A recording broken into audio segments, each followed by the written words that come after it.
అందులో ఉన్న డీజిల్ నంతా పూర్తిగా తీసివేసి అక్కడే ఉంచి వెళ్లిపోయారు. తిరిగి మరుసటి రోజు ఉదయం వచ్చి చూసేసరికి ఇప్పటికీ ఆ వంశంలో ఎంతమంది పుట్టి చనిపోయారో అన్ని ఎలుకలు అక్కడ ఉన్నాయని కూడా నమ్ముతారు. అలంకారాలని ఈ విధంగా స్వీకరిస్తుందని భక్తుల ప్రగాఢ నమ్మకము.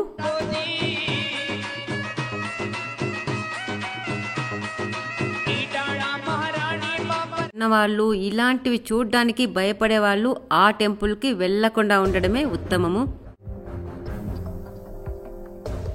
హాయ్ హలో అందరికి, ఎలా ఉన్నారు? అందరూ చాలా అద్భుతంగా ఉన్నారు కదా. మళ్ళీ నేను మీ విజయ విండోస్ కి తిరిగి స్వాగతం. హిందూ దేశమైన భారతదేశంలో ఎన్నో అద్భుతమైన దేవాలయాలు ఉన్నాయని మనకు అందరికీ తెలిసిన విషయమే. ఆ అద్భుతమైన దేవాలయాల వెనుక ఎన్నో నమ్మలేని నిజాలు, సంప్రదాయ పద్ధతులు, వింతలు, విశేషాలు, ఇంకా అద్భుతమైన పురాణ గాథలు ఇమిడి ఉంటాయి. కొన్ని దేవాలయాల విశేషాలు, అక్కడ ఆచరించే పద్ధతులు ఇప్పటికీ వీడని మిస్టరీలుగానే ఉన్నాయి. అలాంటి దేవాలయాలు మన దేశంలో రాష్ట్రాల వారీలుగా ఏవేవి ఉన్నాయి, అక్కడ విశేషాలు ఏంటి, కొద్దిగా తెలుసుకునే ప్రయత్నం చేద్దాము. ఈ రోజు వీడియోలో మనము రాజస్థాన్ లో ఉన్న 5 మిస్టీరియస్ దేవాలయాల గురించి తెలుసుకుందాము. ఆలస్యం లేకుండా వీడియోలోకి వెళ్ళిపోదాం. Let's get into the video.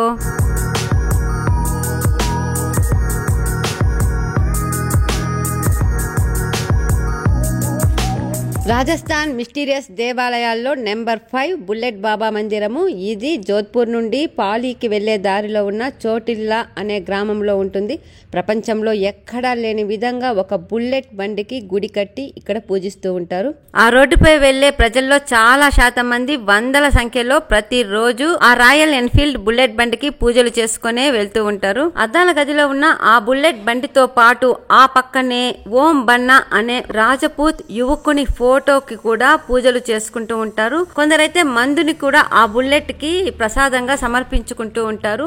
ఆ దారిలో వెళ్లే ప్రజలు, ముఖ్యంగా మోటార్ సైకిల్స్ డ్రైవ్ చేసేవాళ్ళు, బస్సులు, కార్లు, లారీలు డ్రైవ్ చేసేవాళ్ళు తప్పకుండా అక్కడ ఆగి తమ ప్రయాణం సుఖంగా సాగాలని, ఏ అడ్డంకి లేకుండా గమ్యం చేరుకోవాలని పూజలు చేసుకుంటూ ఉంటారు.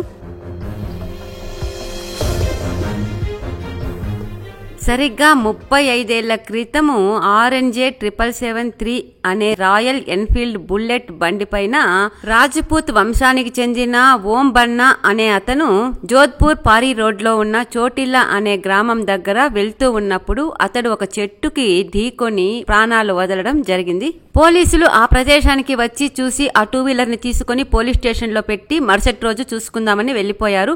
అయితే మరుసటి రోజు ఉదయం వచ్చి చూసిన వెంటనే బుల్లెట్ బండి పెట్టిన ప్రదేశంలో లేదు. అది ఎలా చేరిందో తెలియదు, కానీ అది యాక్సిడెంట్ జరిగిన ప్రదేశంలోనే ఉండడం చూసిన పోలీసులు కంగు తిని తిరిగి దాన్ని తీసుకుని వెళ్లి పోలీస్ స్టేషన్ లో పెట్టి దానికి గొలుసులు వగైరా అన్ని కట్టి అందులో ఉన్న డీజిల్ నంతా పూర్తిగా తీసివేసి అక్కడే ఉంచి వెళ్లిపోయారు. తిరిగి మరుసటి రోజు ఉదయం వచ్చి చూసేసరికి ఆ బండి అక్కడ లేదు. ఎక్కడ యాక్సిడెంట్ జరిగిందో అదే ప్రదేశంలో తిరిగి ఆ 2 వీలర్ ఉండడం చూసి పోలీసులే కాదు ప్రజలందరూ కూడా అవాక్ అయిపోయారు. ఏదో విఠలాచార్య మూవీలో ఉన్నట్లుగా ఈ విధంగా అదృశ్యమవడము, ప్రత్యక్షమవడము ఈ కలికాలంలో జరిగేదేనా? అసలు ఆ 2 వీలర్ అక్కడ నుండి ఇక్కడికి ఎలా వచ్చింది? మనుషులు ఎవరైనా తీసుకుని వచ్చుంటే వాళ్ళకి ఈ పని చేయడం వల్ల ఏమి ఉపయోగము? ఎవరైనా తొంటరి వాళ్ళు తమాషాకి ఇలా చేశారే అనుకున్నా కూడా ఇప్పుడు ఉన్న టెక్నాలజీలో ఈ విషయము పోలీసుల వరకు తెలియకుండానే ఉండే ఛాన్స్ ఉందా? అదే ఈ టెంపుల్ వెనుక ఉన్న మిస్టరీ. ఏది ఎలాగున్నా ఇప్పుడు ఆ రోడ్డు అంట వెళ్లే వాళ్ళందరికీ ఆ ఓం బన్నా, ఆ బుల్లెటే దేవతలు. ఆత్మరూపంలో ఓం బన్నానే వాళ్ళకందరికీ మార్గం చూపిస్తాడనే ధైర్యము, నమ్మకం చేత అక్కడ ఉన్న వాళ్ళందరూ కూడా పూజలు చేసుకుంటూ ఉన్నారు.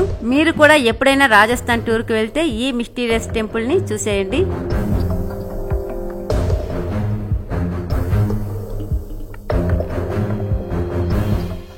తర్వాత మిస్టీరియస్ టెంపుల్ కర్నీ మాతా మందిరం. ఈ మందిరము రాజస్థాన్ లో ఉన్న బికనీర్ పట్టణానికి 30 కిలోమీటర్ల దూరంలో ఉన్న దేశ్నోక్ అనే పట్టణంలో ఉంటుంది. ఈ ఆలయాన్ని ప్రతి నిత్యము వందలాది మంది దేశ విదేశాల నుండి వచ్చి చూస్తూ ఉంటారు. అంతమంది ప్రజలు ఇక్కడ అమ్మవారిని చూడడానికే కాదు ఇంకొక విశేషం చూడడానికి కూడా ఈ దేవాలయానికి వస్తూ ఉంటారు. ఆ విశేషం ఏమిటో ఇప్పుడు తెలుసుకుందాము. ఈ దేవాలయానికి ప్రపంచంలోనే ఏ దేవాలయానికి లేని ప్రత్యేకత ఒకటి ఉంది. అదేమంటే ఈ దేవాలయంలో కర్ణీ మాత అమ్మవారితో పాటు దాదాపు 25,000 వరకు ఎలుకలు కూడా ఉంటాయి. దేవాలయం లోపలికి ఎంటర్ అయిన దగ్గర నుండి ప్రదక్షిణ చేసుకొని అమ్మవారి దర్శనము చేసుకునేంత వరకు కూడా మనకు అడుగడుగున కాదు ఇంచున ఎలుకలు కనిపిస్తూ ఉంటాయి. నైవేద్యము ఇక్కడ కర్ణీమాత అమ్మవారితో పాటు ఈ ఎలుకలకు కూడా పెట్టడము ఈ దేవాలయం యొక్క సంప్రదాయము. ఇన్ని వేలుగా ఉన్న ఎలుకలు మనం దర్శనానికి వెళ్లేటప్పుడు మన కాళ్ళ కింద పడితే ఎలా అంటే సాధారణంగా పడవు. అలా ఒకవేళ గనక పడితే దానికి పరిహారంగా మనము వెండి ఎలుకలు చేసి హుండీలో వేయాల్సి ఉంటుంది.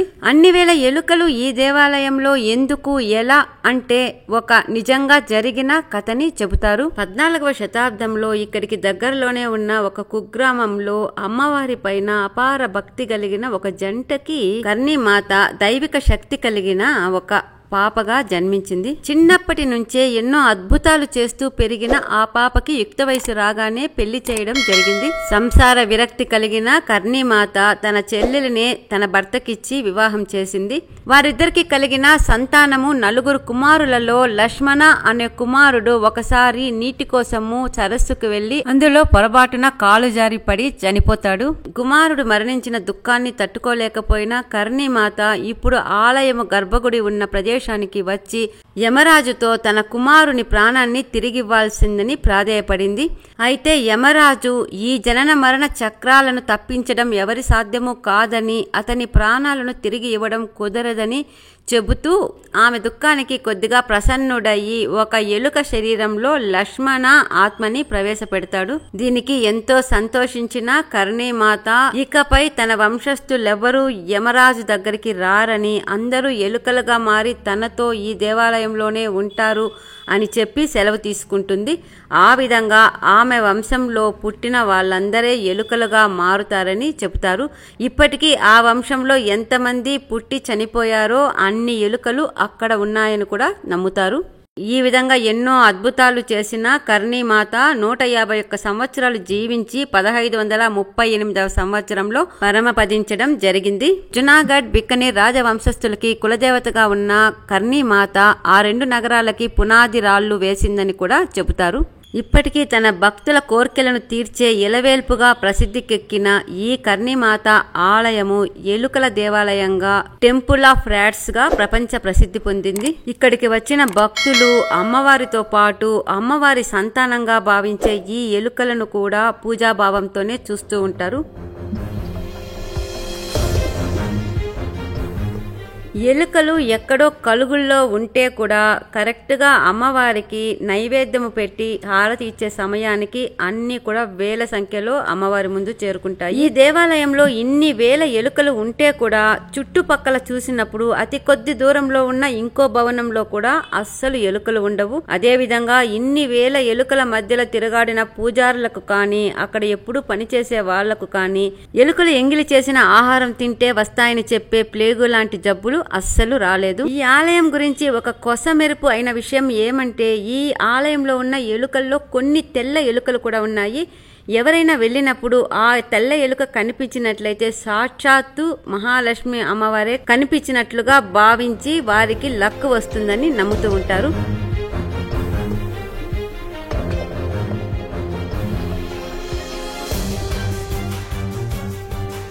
మూడవ మిస్టీరియస్ టెంపుల్ ఇడానా మాతా మందిరం.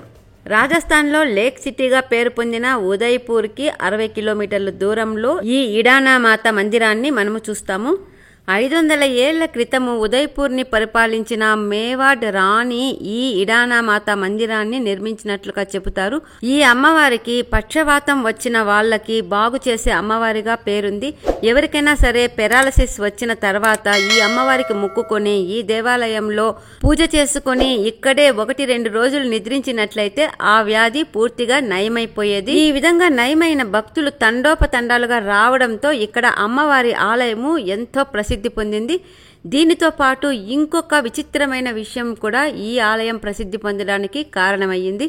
అదే అమ్మవారు చేసే అగ్ని స్నానం. ఇక్కడ చూస్తున్నారు కదా, అమ్మవారి దేవాలయము ఎంతో ప్రసిద్ధి పొందిన మీదట పెద్ద దేవాలయంగా విస్తరించడం జరిగింది. కానీ అమ్మవారి మూల విగ్రహానికి గర్భగుడి అంటూ ఉండదు. మూల విగ్రహము ఓపెన్ గానే ఉంటుంది. అమ్మవారి ప్రతిమ ఉన్న వెనక వైపున కొద్దిగా ఖాళీ ప్రదేశం ఉంటుంది. ఆ ఖాళీ ప్రదేశం చుట్టూ కొద్దిగా కంచెలాగా వేసి ఉంటారు. భక్తులు తాము తెచ్చిన కానుకలని, వస్త్రాలని, దారాలని ఆ ప్రదేశంలో సమర్పించుకుంటూ ఉంటారు. కోరికలు తీరిన మీదట త్రిశూలాలను కూడా అక్కడ గుర్చుతూ ఉంటారు. అక్కడ కనిపిస్తున్నది కదా, అదే ఆ ప్రదేశము. అక్కడ భక్తులు సమర్పించుకున్న జాకెట్ ముక్కలు లాంటివి మనము చూడొచ్చు.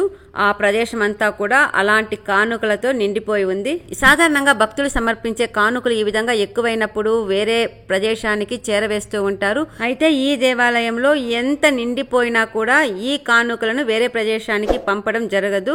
ఈ కానుకలన్నింటినీ ఎప్పటికైనా అమ్మవారే స్వయంగా అగ్ని స్నానం చేసి స్వీకరిస్తుందని నమ్ముతారు. అది కూడా అమ్మవారికి ఇష్టమైనప్పుడే, తాను ప్రసన్నంగా ఉన్న సమయంలోనే ఈ విధంగా అగ్ని స్నానం చేసి భక్తులు తనకు సమర్పించుకున్న కానుకలని, తన అలంకారాలని ఈ విధంగా స్వీకరిస్తుందని భక్తుల ప్రగాఢ నమ్మకము.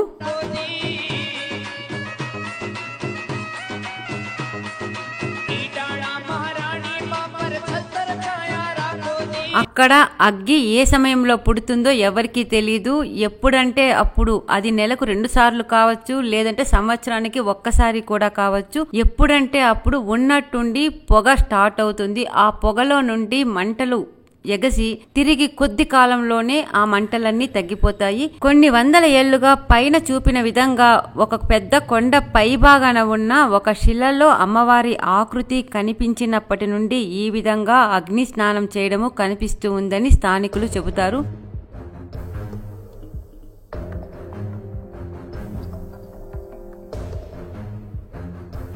అమ్మవారి శిలామూర్తి పాదాలు ఉన్న చెంతనే అమ్మవారి కోసం వెలిగించే దీపాలు, నెయ్యి మరియు ఒక అఖండ జ్యోతి అన్నీ కూడా అక్కడే ఉంటాయి. అయితే కూడా ఇవేవి ఆ మంటకి కారణం కాదు అని అక్కడ ఉన్న సీసీ కెమెరాల ద్వారా, ఎన్నో పరిశోధనల ద్వారా కనుక్కున్నారు. ఎక్కడైనా ఒక వైపు నుండి మంట అంటుకున్న, ఎలక్ట్రిక్ షార్ట్ సర్క్యూట్ అయినా, గ్యాస్ లీకేజ్ లాంటివైనా కూడా ఒకవైపు చిన్నగా మంట పుట్టి ఆ తర్వాత పెద్దగా మారవచ్చు.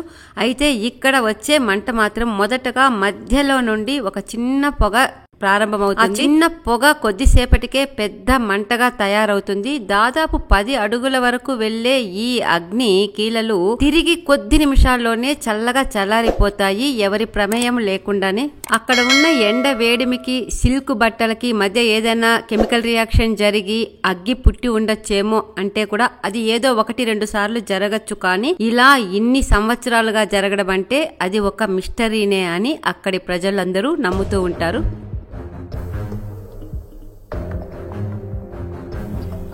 రాజస్థాన్లోని 2వ మిస్టరీ దేవాలయము మెహందీపూర్ బాలాజీ టెంపుల్. ఈ ఆలయము రాజస్థాన్ రాజధాని జైపూర్ కి 120 కిలోమీటర్ల దూరంలో ఉంటుంది. పేరు వినగానే మనమంతా ఇది వెంకటేశ్వర స్వామికి సంబంధించిన టెంపుల్ అనుకుంటాము కదా, కానీ ఇది హనుమంతునికి సంబంధించినది. రాజస్థాన్ లోని భక్తులు బాల హనుమాన్ని బాలాజీగా వ్యవహరిస్తారు. ఈ ఆలయంలో ప్రతిష్ఠితమైన బాల హనుమాన్ విగ్రహాలు 1000 సంవత్సరాలకు పూర్వం నాటివని చెబుతారు. ఆరావల్లి పర్వతాల మధ్యలో ఎక్కడో స్వయంభువుగా వెలిసిన ఆంజనేయ స్వామి గోస్వామి అనే అతనికి కలలో కనిపించి తాను అక్కడ ఉన్నానని, తనను ఇక్కడికి తెచ్చి దేవాలయం కట్టి పూజ చేయాల్సిందని చెప్పడంతో అతడు అక్కడికి వెళ్లి చూసినప్పుడు స్వయం ప్రకటితమైన ఆంజనేయ స్వామి దర్శనమివ్వడం జరిగింది. అతనిని తెచ్చి ప్రతిష్ఠించిన ఆలయమే ఇప్పుడు మెహందీపూర్ బాలాజీ ఆలయము.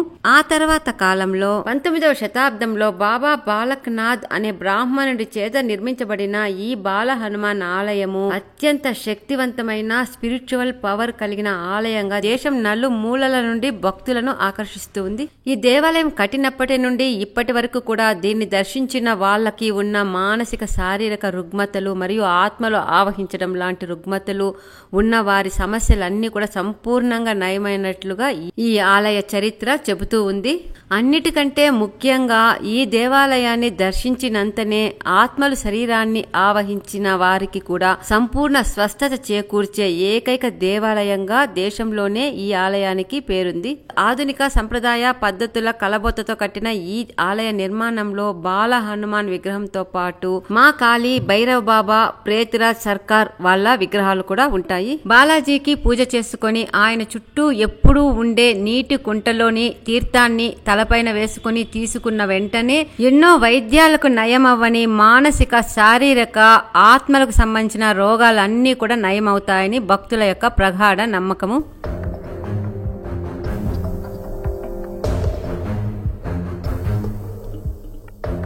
ఈ దేవాలయంలో సాధారణ టెంపుల్స్ లో లాగా గుడి గంటలు వినిపించవు, వేద మంత్రాల ఘోష ఉండదు. మామూలుగా ఏ దేవాలయం నుండైనా భక్తులు ప్రసాదాలు స్వీకరిస్తూ ఉంటారు. అయితే ఇక్కడ ప్రసాదాలు ఇవ్వడం ఉండదు, స్వీకరించడం అస్సలు ఉండదు. అక్కడికి వచ్చిన వాళ్ళు ఎవ్వరు కూడా ఆలయానికి సంబంధించిన ఏది కూడా తీసుకోరు. దేశంలోని ఈ ఆలయంలో మాత్రమే ఎందుకు ఈ విధంగా శారీరక, మానసిక రుగ్మతలను పోగొట్టే శక్తి, ఆత్మలు ఆవహించినట్లుగా చెప్పుకునే రుగ్మతను పోగొట్టే శక్తి ఉన్నాయనే విషయం పైన పరిశోధనలు చేయడానికి జర్మనీ, నెదర్లాండ్స్ లాంటి దేశాల నుండి ఎంతో మంది సైంటిస్టులు, సైకియాట్రిస్టులు, స్కాలర్స్ ఇక్కడికి వచ్చి పరిశోధనలు చేయడం జరిగింది. రోగాలు నయమయ్యే మిస్టరీని తెలుసుకోవడానికి ఢిల్లీలోని ఎయిమ్స్ నుండి కూడా ఒక అధ్యయన బృందము ఇక్కడికి రావడం జరిగింది. ఇప్పుడు ఇక్కడ వీడియోలో చాలా వరకు ఆత్మలు ఆవహించాయి అని చెప్పే విధంగా ఉన్న చాలా మందిని చూస్తూ ఉన్నాం కదా. ఈ దేవాలయానికి వెళ్తే కూడా ఇటువంటి దృశ్యాలే అడుగడుగునా కనిపిస్తూ వెళ్లిన వారిని భయభ్రాంతుల్ని చేస్తూ ఉంటాయి. అయితే వీరందరూ స్వస్థత చేకూరి చాలా ఆరోగ్యవంతులుగా తిరిగి వెళ్లడమే ఈ దేవాలయంలో ఉన్న మిస్టరీ. ఈ ఆలయంలో ప్రతిష్ఠితమైన అత్యంత శక్తివంతమైన బాల హనుమానుని దర్శించుకున్న తర్వాత భక్తులు అక్కడ ఏమీ కూడా ప్రసాదంగా తీసుకోరు. తిరిగి వెళ్లేటప్పుడు కూడా వెనక్కి తిరిగి చూడకూడదనే సంప్రదాయాన్ని భక్తులందరూ కూడా ఇక్కడ పాటిస్తూ ఉంటారు. ఇక చివరిగా ఇంకో ముఖ్యమైన విషయము ఏమంటే, వీక్ హార్ట్ ఉన్నవాళ్ళు, ఇలాంటివి చూడ్డానికి భయపడే వాళ్ళు ఆ టెంపుల్కి వెళ్లకుండా ఉండడమే ఉత్తమము. రాజస్థాన్లోని నెంబర్ 1 మిస్టరీ దేవాలయము కిరాడు టెంపుల్స్ జైసల్మేర్ కి 170 కిలోమీటర్లు, అదేవిధంగా తార్ ఎడారిలోని బార్మేర్ కి 43 కిలోమీటర్ల దూరంలో ఉంటాయి. దాదాపు 800 ఏళ్ల చరిత్ర కలిగిన దేవాలయాలు, ఎంతో అద్భుతమైన శిల్పకళా నైపుణ్యమున్న దేవాలయాలు కూడా ఇవి. 108 దేవాలయాలుగా ప్రారంభమైన ఈ కిరాడు టెంపుల్స్ ప్రస్తుతానికి కేవలం 5 మాత్రమే మిగిలి ఉన్నాయి. 11, 12 శతాబ్దాల కాలంలో నిర్మించబడిన ఈ ఆలయాలు ముస్లింల దురాక్రమణల కారణంగా ఈ విధంగా శిథిలావస్థకు చేరాయని చెబుతూ ఉంటారు. అయితే ఈ విధంగా ముస్లింలు దోచేసినా కూడా ఇంత శిల్పకళా సంపద ఉన్న ఆలయాలను చాలా చోట్ల తిరిగి పునర్నిర్మించి వాటికి పాత వైభవాన్ని తీసుకురావడం మనం ఎన్నో చోట్ల చూసాము.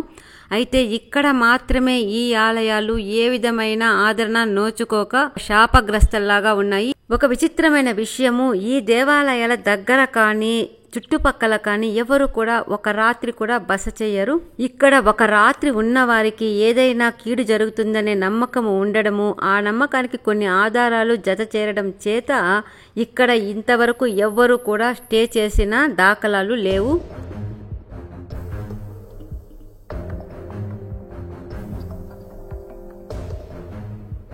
రాజస్థాన్ ఖజురాహో టెంపుల్స్ గా ప్రసిద్ధిగాంచిన ఈ టెంపుల్స్ ఈ విధంగా శిథిలం అవ్వడానికి 12వ శతాబ్దంలో ఈ ప్రదేశాన్ని పరిపాలించిన రాజుకి సంబంధించిన ఒక యథార్థ గాథను కారణంగా చెబుతారు. అప్పట్లో ఈ ప్రాంతానికి పదే పదే దండయాత్రలు చేస్తున్న తురుష్కుల బారి నుండి తప్పించుకోవడానికి ఈ ప్రాంతపు రాజు ఒక ఋషిని ఆశ్రయిస్తాడు. ఆ ఋషి ఈ రాజు పైన, ఈ ప్రాంతపు ప్రజల పైన ఉన్న ఆదరణతో తన తోటి మహర్షులతో కలిసి ఎన్నో యజ్ఞ యాగాదులు చేసి తురుష్కుల బారి నుండి ఆ రాజుని, ఆ ప్రజలని కూడా రక్షిస్తారు.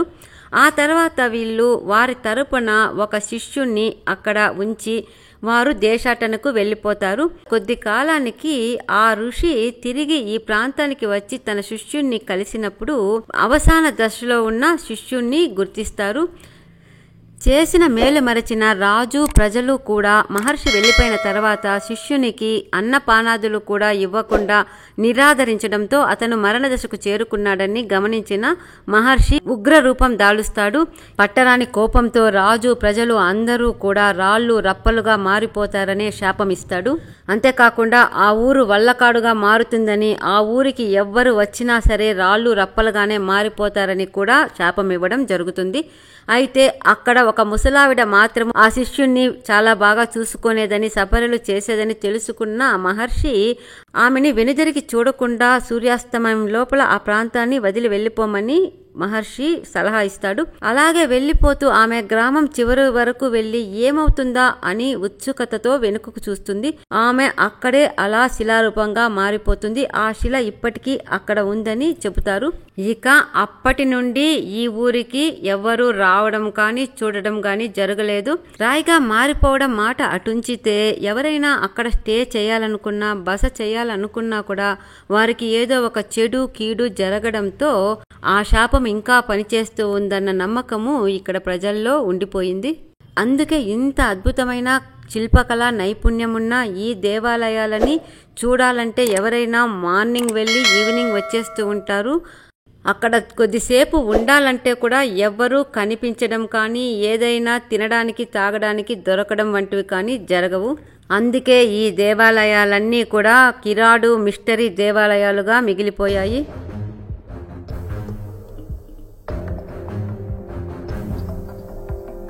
ఇవండి రాజస్థాన్లో నాకు తెలిసిన 5 మిస్టరీ దేవాలయాల విశేషాలు. మీకు ఇంకా ఏవైనా దేవాలయాల విశేషాలు తెలిసి ఉంటే కింద ఉన్న కామెంట్స్లో తెలియజేయండి. తెలియని వాళ్ళు కూడా తెలుసుకుంటారు. రాబోయే వీడియోలో ఇంకో రాష్ట్రంలోని మిస్టరీ దేవాలయాల గురించి తెలుసుకుందాము. అంతవరకు సెలవు. ఇంతవరకు విజ్జి విండోస్ని సబ్స్క్రైబ్ చేసుకోకుండా ఉంటే తప్పకుండా సబ్స్క్రైబ్ చేసుకోండి. పక్కనే ఉన్న బెల్ ఐకాన్ ప్రెస్ చేయండి. Thank you very much. Bye bye.